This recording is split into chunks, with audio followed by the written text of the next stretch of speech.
Welcome students. Today we are going to discuss Unit 4 Activity 2. વિદ્યાર્થી મિત્રો, ઘણા સમય પછી આપણે ફરીથી આપણો વિડીયોમાં ડિસ્કશન શરૂ કરીશું. અત્યાર સુધી આપણે યુનિટ 4 શરૂ કરીને એક્ટિવિટી 1 જોયું હતું. હવે આપણે એક્ટિવિટી 2 જોવાનું છે.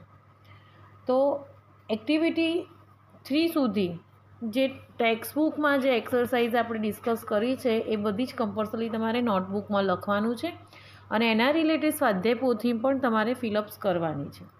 તો જોઈએ એક્ટિવિટી 2 શું કહેવા માગે છે. એક્ટિવિટી 2 જ્યારે બી જુઓ ત્યારે સાથે ટેક્સ્ટબુક રાખજો. Vrinda said, mummy where have you kept my project work. વૃંદાએ કહ્યું, મમ્મી મારો પ્રોજેક્ટ વર્ક એટલે કે પ્રોજેક્ટ કરવાનું કામ કરવાનું ક્યાં રાખ્યું છે. Mummy said in your cupboard. મમ્મીએ કહ્યું તારા કબાટમાં. Vrinda said and where have you put my colour box. અને મારું કલર બોક્સ ક્યાં મૂક્યું છે. Mummy said in your drawer. એ તારા ડ્રોવરમાં મૂક્યું છે. Vrinda said I can't find my science book. Vrinda કહે છે કે I can't find my science book. મારી સાયન્સની ચોપડી તે જોઈ છે. Mummy said I have put it also in your cupboard. એ પણ મેં તારા કબાટમાં રાખી છે. Vrinda said have you put the audio CD in my bag. વૃંદાએ કહ્યું કે ઓડિયો સીડી મારી બેગમાં રાખી છે. Mummy said yes of course. મમ્મીએ કહ્યું હા ચોક્કસ. Vrinda said and what have you done to my box. અને કહે છે what have you done to my box, કે મારું બોક્સ તે શું બનાવ્યું છે અથવા તો ક્યાં મૂક્યું છે. Mummy said box. Which box? કયું box? What has happen to you Vrinda. Vrinda તને આજે શું થઈ રહ્યું છે. Vrinda said mummy dear I am only કન્ફાઇન્ડ.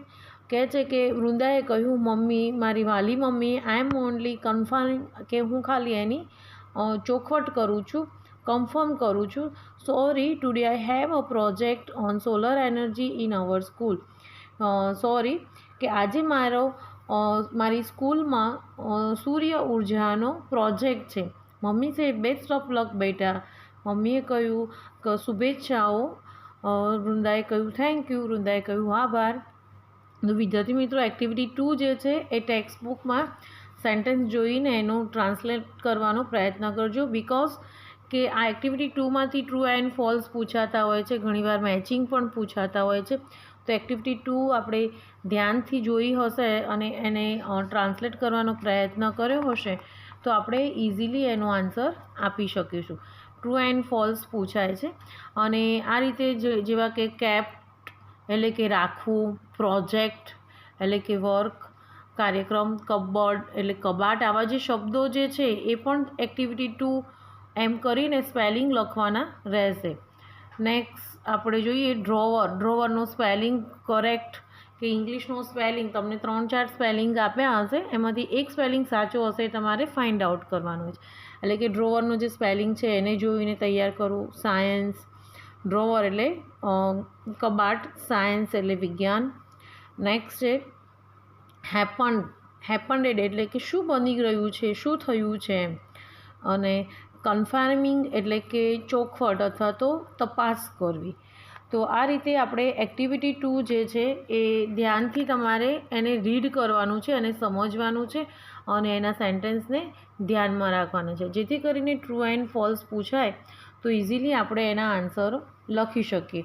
ઘણીવાર મેચિંગમાં પણ પૂછાતા હોય છે, ઘણીવાર સ્પેલિંગમાં પણ એનો ગુજરાતી શબ્દ અથવા તો ઇંગ્લિશનો સાચો સ્પેલિંગ એવું પૂછાતું હોય છે. તમે જ્યારે સ્વાધ્યાયપોથી ફિલઅપ્સ કરશો ત્યારે આ બધી માહિતી તમને ખ્યાલ આવશે. હવે એક્ટિવિટી 2 પછી આપણે એક્ટિવિટી 3 જોવાનું છે. તો એક્ટિવિટી 3 એ એક સૂર્ય સન વિશેની માહિતી છે. તો એ પણ એમાંથી પણ ઘણીવાર ટ્રુ એન્ડ ફોલ્સ પૂછાતા હોય છે. એક્ટિવિટી 2 એન્ડ એક્ટિવિટી 3 અને પછી એની ઉપર એના આધારે જ એક્ટિવિટી 4 જે છે એ સોલર એનર્જી વિશે છે. તો આપણે જોઈએ activity 3. Here are some interesting facts about the sun, know them. કે અહીંયા સન વિશે એટલે કે સૂર્ય વિશે ઘણા રસપ્રદ ફેક્ટ્સ એટલે કે હકીકત વાતો જે છે એને આપણે અહીંયા ધ્યાનથી જોઈએ. તો તો આપણને એના સન વિશેના 7 ઇન્ફોર્મેશન આપી છે. તો જોઈએ. પહેલું કહે છે કે the sun is 5 billion years old, એટલે કહે છે કે સૂર્ય એ 5 બિલિયન વર્ષ જૂનો છે. It is 50 crore kilometres away from the earth, તે 15 કરોડ કિલોમીટર પૃથ્વીથી દૂર છે. It is 1,30,000 times the size of the earth, તે પૃથ્વી કરતાં 1,30,000 જેટલો મોટો છે. It is just like a hydrogen bomb, તે એક હાઇડ્રોજન બોમ્બ જેવો છે. It produce energy by converting hydrogen into helium, કે એની એનર્જી એટલે કે ઉર્જા, એની ઉર્જાની શક્તિ એટલી બધી પ્રચંડ હોય છે તે હાઇડ્રોજનમાંથી હિલિયમમાં રૂપાંતર કરે છે. Next, the temperature on the surface of the sun is about 6,100 Celsius. હવે એનું કહે છે temperature on the surface of the સન, કે સૂર્યની સપાટી પર એનું જે ટેમ્પરેચર તાપમાન જે છે એ 6100 સેલ્સિયસ છે. It is can turn a rock into gas immediately. એટલું બધું એ